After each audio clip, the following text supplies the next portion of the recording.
my beautiful, elegant ladies in training. How are y'all today? I hope y'all are doing well. Welcome to another one. And if you don't know me, my name is Carrie. I am the founder of Transform with Ree, where the goal is to transform the world, the whole world, from hoochie to elegant. Okay, if I can do it, you can do it too.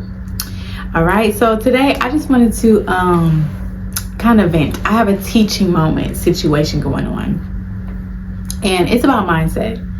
Okay, it's about mindset. Now, usually I don't talk much about mindset. I talk about it here and there, but I don't really just talk openly about it too much, because with all the mindset content and all the mindset books and videos and just things you might see, watch, and partake in, I assumed, which I shouldn't have done, right? I made an assumption that most people, they do their mindset work on their own.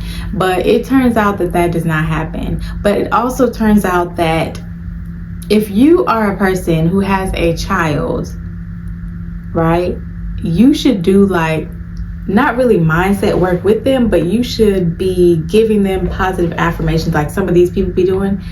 And I'm gonna be real, I see those people doing that on videos and stuff like that, and I think it's just the cutest thing when there's like a little 4-year-old or a little 3-year-old that's like, I am beautiful, I am worthy, doing all that in the mirror. And I think it's the cutest thing, but I never did that with my kids. I just would tell them how smart they are and tell them how great they are, how brilliant they are, how beautiful they are. I never made them do these things in the mirror, and I kind of regret that with one of my children. Okay, so my daughter is who I'm talking about, and she's at the age now where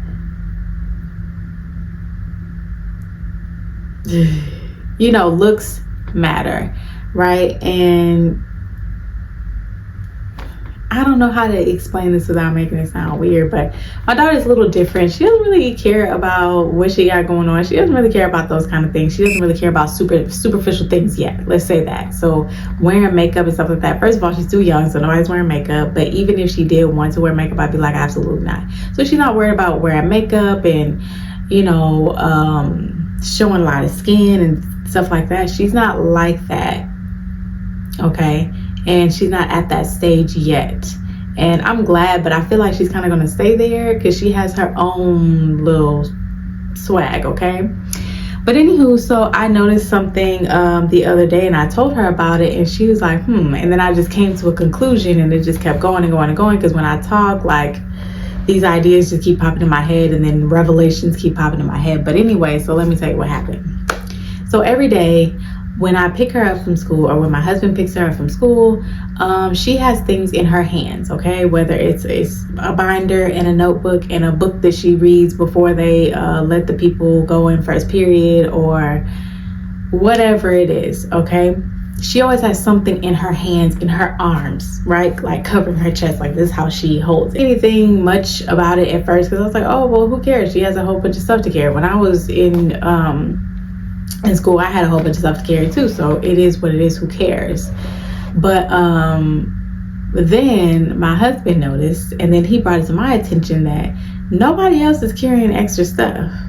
Nobody. All these kids that are walking by, all these kids that we see, nobody, no matter what grade, is carrying extra stuff. And y'all know these days, everything's online, right? So they don't even pass out books these days, I guess. That's online too, their textbooks, if they're using them. And, stuff they need to do, activities they need to do and stuff like that is all online. So they don't really have that. So, but they do have their notebooks, and there's one binder, and you had to have your pens and pencils, and that's it, right? So I was like, you know what? I am seeing that nobody else has anything else in their hands. That's weird. So I asked her about it, and she gave me some kind of answer. I don't even remember what she said. And I was like, okay. But no. Okay. My daughter doesn't need to carry all these things. She has a bunch of extra things in her backpack that she doesn't need, therefore making her carry these other things in her hands that she actually might need in class, or she actually might use during the day. And I noticed that she does that because it is me, and I'm not a licensed psychologist, psychiatrist. Disclaimer, I guess we got to make those. I'm not a doctor of any way. I'm just observing my daughter, okay? She has all these extra things that she doesn't need, and I feel like she subconsciously is hiding. You get it? She's hiding. So she's hiding behind her books, her binder, her, notebook, and her whatever else she's carrying. She's hiding behind those things, like she's hiding. It's like a shield for her so she can be invisible.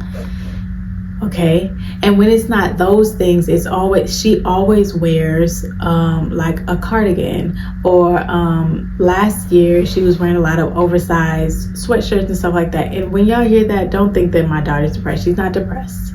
That's just what she has, and that's what she wears, and she does this because she's trying to hide. Now, little fun fact, my daughter has eczema, but we have it under control now, and it looks way better than it used to look when she was like itty bitty and we first found out. And I was like, what do I do?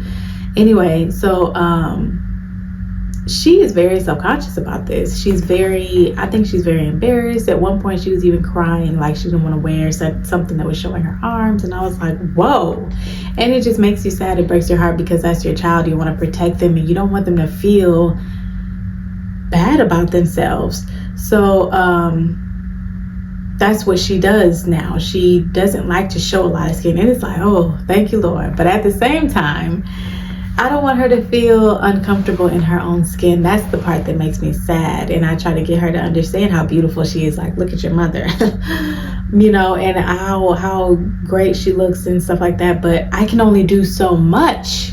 Okay, I can only do so much. The counselor can only do so much if they were involved. Like, her dad can only do so much. Her brothers can only do so much.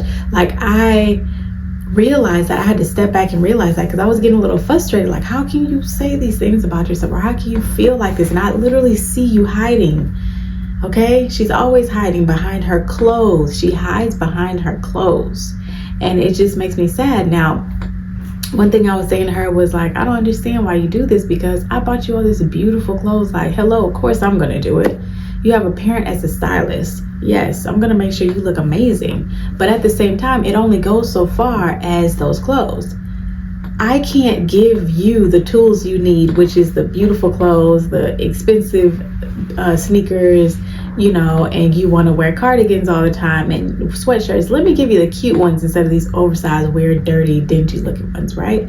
So let me do all these things, and I'm going out of my way to buy her these things so she can look amazing, but yet she still doesn't feel it. So that's when I came to the conclusion, this is what I tell clients, it's the mind, okay? Of course I can put you in a pretty outfit.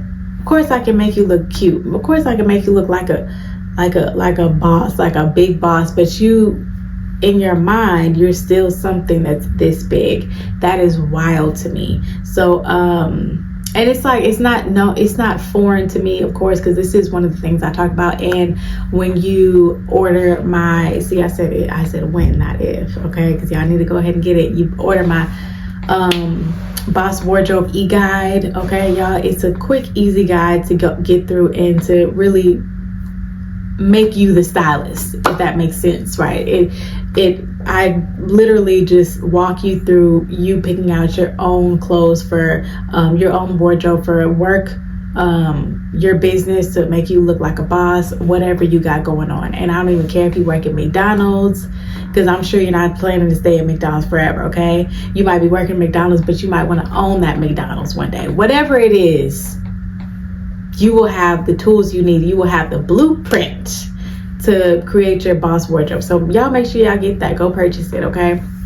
It's my quick, easy e-guide. I'll put the link in the description box. But anywho, it just made me sad because kids deal with this, of course. Kids, especially girls, deal with this, and it made me so sad. So I'm working on something now, because y'all need to get your minds right. Y'all need to get your minds right in order to look as amazing as you're going to feel, as amazing as you're going to look, when you're following these tips, or you're trying to transform from hoochie to elegant. Okay, you have to get your mind right. I had to get my mind right at first because it was like a kind of a culture shock. Like, oh my gosh, look at me, like I'm more covered up, but am I still gonna look pretty? Am I still gonna look cute? Am I still gonna be attractive?